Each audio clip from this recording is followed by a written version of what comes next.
안녕하세요. 민지의 꿀사연입니다. 즐겁게 감상하시고 구독과 좋아요도 많이 눌러주세요. 그럼 사연 시작해 볼까요? 요즘 주인집 아줌마랑 아주 재밌게 지내는 중이에요. 동네에서 꽃집을 운영하고 있는 이 아줌마는 짓궂기로는 정말 1등이에요.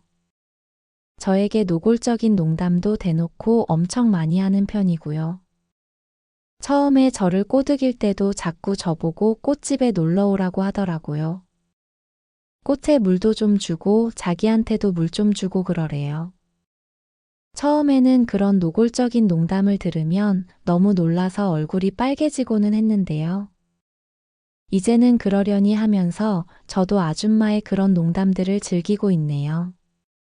사실 즐기는 정도가 아니라 아줌마랑 아주 알콩달콩 진하게 연애를 하고 있죠. 아줌마가 나이는 많고 푼숫기도 다분하지만 아주 매력이 철철 넘치고요. 얼마나 애교도 많은지 몰라요. 제가 왜 이 아줌마에게 넘어가게 되었는지 들려드릴게요. 저는 30살 직장인이에요. 지금은 서울에서 일을 하고 있는데 제 고향은 제주도예요. 고등학교까지는 제주도에서 지냈는데 대학은 육지에 있는 곳으로 다니고 싶어서 열심히 공부했고요. 아주 좋은 대학은 아니지만 서울에 있는 대학에 진학하게 되면서 저의 홀로서기가 시작되었어요. 제주도에서 보낸 어린 시절은 생각해보면 꽤 즐거웠던 것 같아요. 저희 집은 조상 대대로 제주도에 뿌리를 내리고 살았던 제주 토박이인데요. 부모님은 전형적인 제주도 사람답게 젊었을 때는 어부와 해녀도 하셨고요. 낑깡밭을 일구시기도 했어요. 지금은 감귤 농사만 짓고 계시고요. 어린 시절 주로 떠오르는 기억은 온통 바다하고 감귤밭이에요. 여름철이면 바닷가에 나가서 노는 시간이 워낙 길어서 저랑 친구들은 등껍질이 얼마나 자주 벗겨졌는지 몰라요. 빨갛게 익은 등껍질이 벗겨지면 친구들이랑 수박 껍데기로 문지르면서 열을 식히곤 했죠. 집에 굴러다니는 해녀용 수경을 끼고서 바다에 뛰어들면 완전 다른 세상이 펼쳐졌던 기억이 있어요. 물고기며 고동 같은 것들을 구경하는 재미도 있었고요. 바깥 소리가 잘 안 들리니 완전히 다른 세상에 있는 색다른 기분이 느껴졌죠. 밤이 되면 하늘에 별이 참 많았어요. 저는 그렇게 별이 가득한 하늘이 당연한 건 줄 알았는데요. 서울에 와서 처음 본 밤하늘에는 별이 잘 보이지 않아서 놀라기도 했죠. 그렇게 즐거웠던 제주도 생활이기는 했지만 자꾸 육지 쪽으로 가보고 싶었어요. 다행히 집에서도 아들인 저는 서울에 가서 더 넓은 세상도 만나고 다양한 경험도 해보라고 권해주셨죠. 그렇게 열심히 공부해서 저는 서울에 있는 대학에 진학을 하게 되었어요. 처음에는 자취를 해보고 싶다는 생각을 했었는데요. 타지에서 혼자 집을 알아보고 하는 게 쉽지 않더라고요. 그래서 속편하게 2학년 때까지는 기숙사에서 지내게 되었죠. 서울에서 보내는 대학 생활은 정말 색다르고 신기한 것 투성이었어요. 학교에서 새로 사귄 친구들하고 번화가에 나가면 어찌나 복잡하고 사람이 많은지 놀랐던 기억이 있어요. 지금이야 그런 서울의 복잡함이 익숙해졌지만 그때는 정말로 문화 충격이었죠. 친구들은 제가 제주도 사투리를 쓰면 얼마나 재밌어 했는지 몰라요. 의외로 육지 친구들은 제주도 방언을 잘 못 알아듣는 친구들도 많더라고요. 아무튼 저는 정말 즐겁게 서울에서의 대학 생활에 적응하게 되었죠. 저는 서울에서 지내는 게 마음에 들었어요. 졸업을 하고도 서울에서 자리를 잡고 싶다는 생각을 그 무렵부터 했던 것 같아요. 그렇게 시간은 흘러서 저는 군대에도 다녀오고 복학을 하게 되었어요. 그리고 처음으로 기숙사를 나와서 자취라는 걸 해보게 되었는데요. 혼자 자취하는 것에 대한 로망이 있었는데 막상 살아보니 신경 쓸 것이 엄청 많더라고요. 빨래, 청소부터 밥 챙겨 먹는 것까지 신경 쓸 게 한가득이었어요. 저는 강제로 부지런해져야만 했죠. 그래도 자취하는 게 좋았던 점을 한 가지 꼽자면 여친이랑 데이트할 둘만의 공간이 있다는 점이었어요. 저는 그 무렵 친구 소개로 만나게 된 1살 어린 동생이랑 사귀게 되었는데요. 그 여친이랑 제 자취방에서 둘이 많이 시간을 보내곤 했어요. 자취방에서 영화를 다운받아 보기도 했고요. 같이 배달 음식을 시켜 먹거나 술을 마시면서 자취방 데이트를 즐겼죠. 그렇게 둘이 한 방에 있다 보니 자연스레 스킨십도 하게 되었고, 덕분에 저는 처음으로 여자를 알게 되기도 했어요. 그 여친이랑 깊은 사이가 되었을 때, 사실 저는 속으로 결혼까지도 생각을 하고 있었거든요. 제가 그 여친을 많이 좋아해서 푹 빠져 있었기 때문이에요. 그런데 제가 4학년 졸업반이 되면서 바빠졌을 때 그 아이는 다른 남자랑 바람이 나버린 거 있죠. 저는 배신감에 그의 전화번호랑 카톡을 다 차단해버렸어요. 그 후에 몇 번인가 자취방에 찾아와서는 실수였다면서 한 번만 봐달라고 애원하기도 했는데요. 다른 남자랑 바람핀 걸 생각하니까 도저히 용서도 안 되고 같이 있는 게 싫어지더라고요. 그래서 더 매몰차게 굴면서 그 아이와 이별하게 되었죠. 다행이었던 건 졸업할 무렵이라 취업 준비도 해야 했고 정신없이 바빴다는 점이었어요. 아마 시간이 많았으면 이별의 아픔 때문에 더 힘들었을지도 몰라요. 그렇게 배신의 아픔도 뒤로 하고 열심히 취업 준비를 한 덕분인지 저는 졸업 직후에 바로 취업까지 하게 되었어요. 정말 운 좋게 서울에 있는 회사에 합격을 하게 되었고요.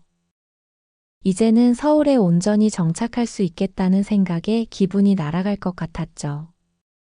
월급은 많지는 않았지만 앞으로의 전망이 괜찮은 회사였고요. 제 마음만 변하지 않으면 꾸준히 오래 다닐 수 있는 회사라서 정말 마음에 들었어요. 다들 취업하기 어렵다고 난리인데 20대 중반에 졸업하자마자 취업이라니 제 스스로도 너무 뿌듯하고 대견하더라고요. 취업 소식을 집에 전했을 때 부모님도 엄청 기뻐하시면서 동네 잔치라도 해야겠다고 난리를 치시기도 했어요. 대단히 좋은 회사도 아니어서 동네 잔치는 제가 극구 말리기는 했지만요. 그렇게 저의 직장 생활이 시작되었어요. 우선 직장 근처로 자취방을 옮기게 되었고요. 처음 몇 달은 일을 배우느라 정신없는 시간을 보내게 되었죠. 역시 남의 돈을 번다는 건 쉬운 게 아니었어요. 대학에서 배운 전공을 살린 직장이었는데도 학교 다니면서 배운 거랑 실무는 천지 차이였어요. 처음에는 매일매일이 실수의 연속이었고요.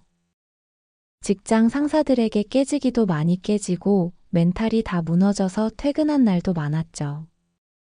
주말에도 밀린 일을 처리하는 것 때문에 출근을 해야 했고 입사 2달이 넘어서야 겨우 제주도 집에 한번 내려가 볼 수 있을 정도였어요. 그래도 꾹 참고 버티니 일도 차츰 적응이 되기 시작했고요. 겨울철이면 집에서 귤을 몇 박스씩 회사로 보내줘서 회사 선배나 동료들에게 점수도 조금은 따게 되었죠. 이래도 여유가 생기니 다시 연애도 해보고 싶어졌고요. 우연한 기회로 썸도 몇 번 타보게 되었고 여자친구도 한 번 더 사귀어 보게 되었어요. 물론 오래 사귀지는 못하고 또 헤어지게 되었지만요. 그러다가 저는 이사를 한 번 하게 되었어요. 원래는 회사에서 멀지 않은 곳에 원룸을 얻어서 지내고 있었는데요. 1년 계약을 하고 들어간 집이었는데 살아보니 시끄럽기도 하고 마음에 안 드는 부분이 몇 군데 있어서 계약이 끝나자마자 이사를 하기로 했어요. 저는 깔끔한 원룸 전세를 찾고 있었는데 제가 이사할 시기가 되니 마땅한 매물이 없더라고요. 부동산을 끼고 한참을 집을 보러 다녔는데 마음에 드는 집이 없었어요. 그때 부동산 아저씨가 빌라 같은 곳 말고 단독주택 전세를 한 집 추천해 줬어요. 그때까지 살던 집보다 회사에서 조금 더 멀어지기는 했는데 일단 전세 가격이 너무 괜찮아서 끌리더라고요. 그래서 부동산 아저씨를 따라서 그 집에 가보게 되었죠. 지역이 서울이기는 하지만 그렇게 부자 동네는 아니어서 조금 걷다 보니 주택가가 나왔고요. 거기서 그 집을 찾을 수 있었어요. 겉으로 봐서는 약간 허름해 보이는 게 첫 인상은 별로였죠. 2층으로 된 단독주택이었는데 1층에 주인집이 살고 2층이 전셋집이더라고요. 집 대문으로 들어서면 빨래 건조대 2개 놓을 수 있을 만한 작은 마당이 있었고요. 옆쪽 계단으로 2층이 따로 분리되어 있는 형태였어요. 그때까지 제가 쭉 살아오던 깔끔한 형태의 원룸 빌라가 아니어서 처음에 그 집을 봤을 때는 살짝 망설여지기는 했는데요. 동네도 조용했고 무엇보다 전세 가격이 많이 괜찮아서 저는 덜컥 그 집으로 계약을 하기로 했죠. 그리고는 계약하기로 한 당일에 부동산에서 집주인 아줌마를 처음 만나게 되었어요. 엄마뻘로 보이는 주인 아줌마는 성격이 무척 쾌활해 보였어요. 옷차림이나 얼굴을 봐서는 천상 여자이기는 했죠. 어찌 봐서는 약간 푼수 같기도 했지만 그런 점이 또 매력인 사람이 있잖아요. 주인 아줌마가 그런 타입이었어요. 아줌마는 처음 만나는 건데도 저에게 이것저것 묻기도 했고요. 자기가 혼자 살아서 2층 집에 원래 여자 세입자를 구하려고 했는데 제가 잘생긴 총각이어서 전세를 준다면서 호들갑을 떨었죠. 그러면서 저한테 잘 지내보자고 제 팔뚝을 톡 치더라고요. 룸메이트도 아니고 마주칠 일이 얼마나 있다고 잘 지내자는 건가 혼자 속으로만 생각하고 말았죠. 저는 당황스러운 마음에 그냥 내내 이렇게 대답만 하고는 계약을 마무리 지었어요. 아줌마는 동네 번화가에서 꽃집을 운영하고 있다고 했는데요. 장사하는 사람이다 보니 성격이 그렇게 외향적이고 활발했나 봐요. 아무튼 저는 얼마 후에 그 집으로 이사를 가게 되었고요. 그때부터 주인 아줌마와의 일이 시작이 되었던 거죠. 이사를 들어가는 날 문 앞에 보니 꽃다발이 하나 문 앞에 놓여져 있었어요. 주인 아줌마가 이사 온 걸 축하한다면서 놓고 간 거였는데요. 살면서 꽃다발을 받아본 건 처음이어서 기분이 나쁘지는 않더라고요. 남자가 꽃다발 받을 일은 많지 않잖아요. 그렇게 이사한 당일은 회사에 하루 월차를 내고는 종일 집안 청소를 하고 짐을 정리하면서 보내고 있었어요. 저녁 무렵 되었을 때 주인 아줌마도 가게를 마무리하고 퇴근하는 듯 했죠. 작은 주택이어서 그런지 아줌마가 들어오는 소리가 다 들리더라고요. 그런데 얼마 후에 문 두드리는 소리가 나서 나가보니 주인 아줌마가 올라와서는 저녁 안 먹었으면 같이 먹자면서 내려오라고 했어요. 안 그래도 이사하느라고 점심때 짜장면 한 그릇 먹은 게 전부여서 저녁은 나가서 사 먹으려던 참이었는데요. 아줌마가 저녁을 해준다니 저는 감사한 마음으로 아줌마네 집에 내려가게 되었어요. 집 안에 들어가니 누가 봐도 꽃집 사장님 집이라고 생각할 정도로 꽃이 가득했어요. 아줌마는 집안에 꽃이 많아서 예쁘지 않냐면서 자기랑 꽃이랑 헷갈리면 안 된다는 등의 요상한 농담을 던지기도 했죠. 그때 알았어요. 이 아줌마가 쾌활하기도 하지만 약간 푼숫기가 지나치다는 걸 말이죠. 아줌마는 저녁을 금방 준비한다면서 저보고 식탁에서 기다리라고 했는데요. 주방에서 음식을 준비하는 동안에도 연신 노래를 흥얼거리면서 막 엉덩이를 들썩거리고 난리도 아니었어요. 우습기도 하면서 살짝 적응이 안 되기도 했죠. 그렇게 그날 아줌마랑 마주 앉아서 처음으로 저녁을 같이 하게 되었어요. 밥을 먹으면서도 아줌마는 말을 쉬지 않았죠. 저에게 쉴 새 없이 질문을 해왔고요. 제가 제주도 출신이라는 이야기에는 밥숟가락을 내려놓고는 자기도 제주도를 엄청 좋아한다면서 제주도 이야기를 해달라고 호들갑을 떨어댔어요. 젊은 총각이랑 식사를 같이 하니 막 심장이 두근거려서 밥이 안 넘어간다면서 민망한 농담을 하기도 했고요. 솔직히 아줌마가 나이에 비해서 젊게 사는 느낌이어서 재밌기도 했는데요.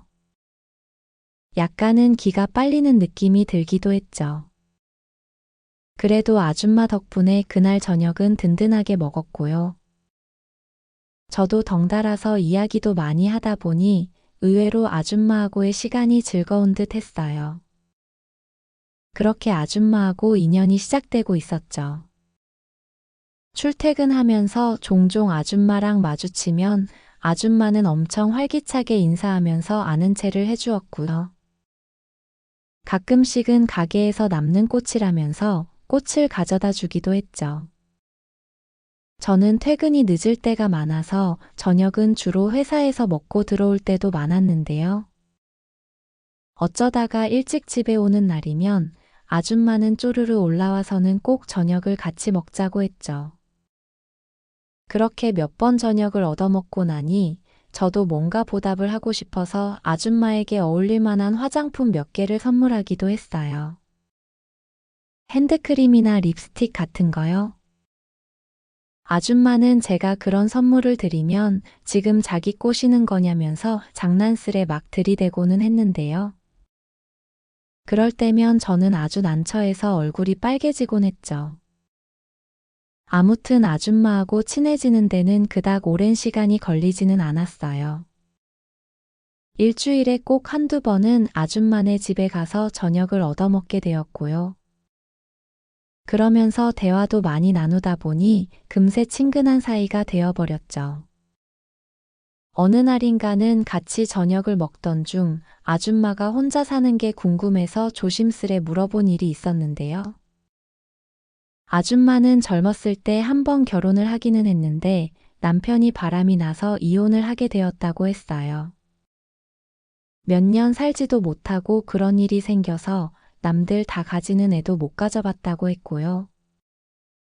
저도 대학생 때 여자친구가 바람나서 이별한 일이 있었다고 이야기를 했더니 아줌마는 막 손뼉을 치면서 우리가 같은 아픔을 공유했다고 또 오바를 해댔어요.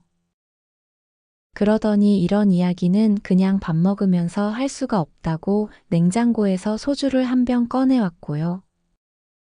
저는 엉겁결에 아줌마랑 술까지 마시게 되었죠. 안 그래도 너무 활기찬 아줌마인데 소주가 몇 잔 들어가기 시작하니 약간 더 과해지는 듯 했어요. 신혼 초에 자기처럼 예쁘고 애교 넘치는 와이프를 두고 바람이 난 전 남편 흉을 보기도 했고요. 저보고 그 바람난 여자친구 이야기를 자세히 해달라고 졸라대기도 했어요. 여자친구가 바람이 났던 순간을 이야기할 때는 막 자기가 너무 화가 난다면서 난리를 부렸죠. 그러더니 갑자기 제 손을 잡으면서 우리 총각 엄청 화났었겠다 이러는 거 있죠. 그러면서 제 손을 쓱 쓰다듬더라고요.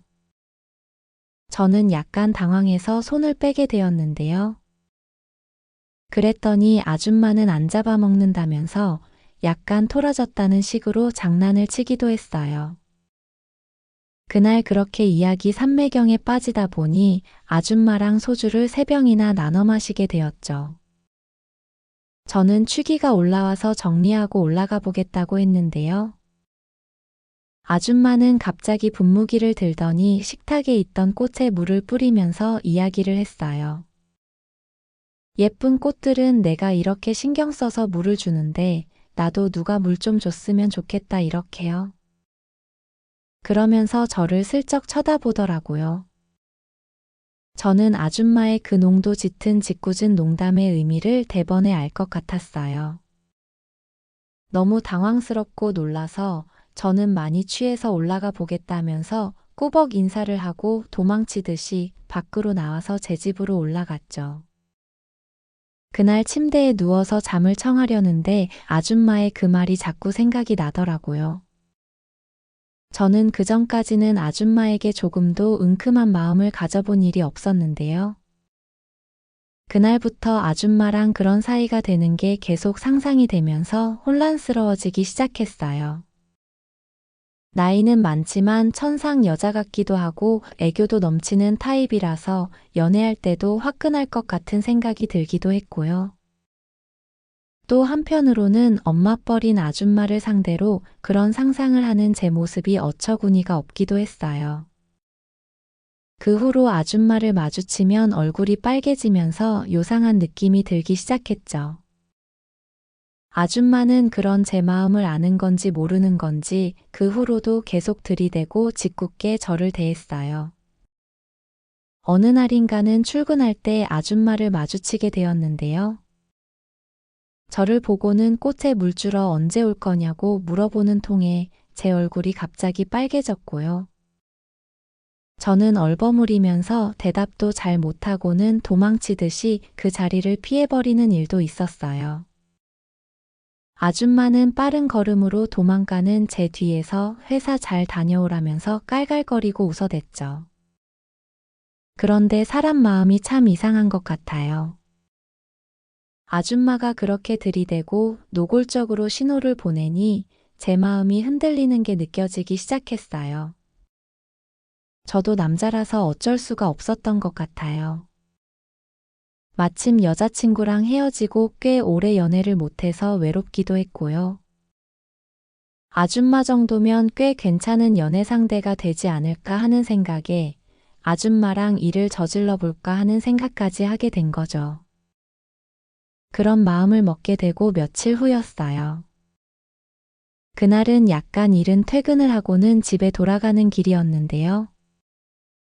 아줌마가 계속 들이대면 이제는 못 이기는 척 받아줘야지 하는 생각으로 저는 아줌마의 꽃가게를 찾아갔죠. 가게로 들어서는 저를 보고는 아줌마는 총각이 어쩐 일이냐면서 아주 초롱초롱해진 눈으로 저를 쳐다봤죠. 저는 마음을 가다듬고는 아줌마의 귀에 대고 속삭이듯이 말했어요. 꽃에 물 주러 왔다고요. 그 이야기를 들은 아줌마는 얼굴에 화색을 띠더니 제 손을 잡아서 가게 안쪽에 구석진 곳으로 끌고 갔고요. 그리고는 아주 박력 있게 저에게 뽀뽀를 해주었죠. 우리는 가게 한켠에서 잠시 입을 맞추고는 아줌마가 퇴근하면 같이 집으로 가기로 했어요. 기다리는 저에게 아줌마는 눈이 마주칠 때마다 장난스럽게 윙크를 날려왔고요. 제 심장도 마구 두근거리기 시작했죠. 그렇게 그날은 아줌마랑 아주 다정하게 집으로 같이 돌아오게 되었어요. 그리고 바로 아줌마네 집으로 가서는 우리는 다정하게 사랑을 나누게 되었죠. 저녁도 먹기 전에요. 엄마뻘인 주인집 아줌마와의 연애는 제가 생각했던 것 이상으로 엄청 대단하고 만족스러웠어요. 사랑을 나눈 이후에 아줌마도 만족스러웠는지 소녀처럼 들뜬 얼굴로 저녁상을 맛있게 준비해 주었고요. 우리는 서로 끈적이는 눈빛을 나누면서 저녁도 먹고 가볍게 술도 한 잔 곁들였어요. 그리고는 잠시 후에 한 번 더 사랑을 나누게 되었네요. 그렇게 그날은 아줌마네 집에서 밤을 보내게 되었고요. 다음 날 아침까지 같이 먹고는 출근을 하게 되었어요. 아줌마는 출근하는 제뺨에 뽀뽀를 해주면서 꽃에 물 줘서 만족스러웠다고 잘 다녀오라고 인사를 해주었죠. 그렇게 주인집 아줌마와의 연애가 시작되었어요. 아줌마는 나이만 많았지 젊은 여자들하고 큰 차이도 없을 만큼 신체적으로도 아주 훌륭했어요. 또 애교도 어찌나 많은지 약간 푼숙기 섞인 성격이 사랑스럽게 느껴지기도 했고요. 또 아줌마는 연애를 하면서도 야릇한 말을 많이 던지는 편인데요. 너무 노골적이고 선정적이어서 차마 제 입으로는 못 꺼낼 정도네요. 아무튼 저도 아줌마와의 연애가 너무 좋고 만족스러워요. 요즘은 거의 매일 밤을 아줌마네 집에서 같이 보내고 있어요. 아줌마가 꽃에 물을 안 주면 시들어버린다면서 매일 저를 보채오거든요. 저도 아직은 팔팔한 편이고 아줌마가 좋아서 그 요구에 응하면서 즐기고 있어요. 아줌마는 어떨 때는 아예 저보고 같이 살자는 이야기를 하기도 하는데요. 그런 말이 농담인 건지 진담인 건지 워낙 짓궂고 장난치기를 좋아하는 아줌마라서 헷갈리기도 해요. 제가 선뜻 그 이야기에는 답을 못하면 제 가슴팍을 꼬집으면서 꽃에 물만 주는 나쁜 남자라고 응석을 부리기도 하죠. 우리는 그렇게 행복하고 다정한 시간을 보내고 있어요. 앞날은 알 수 없지만 한 가지는 분명한 것 같아요. 앞으로 다른 누군가와 또 연애를 하게 될 수도 있겠지만 이 아줌마만큼 저를 즐겁게 해주는 사람은 찾기가 어려울 것 같네요.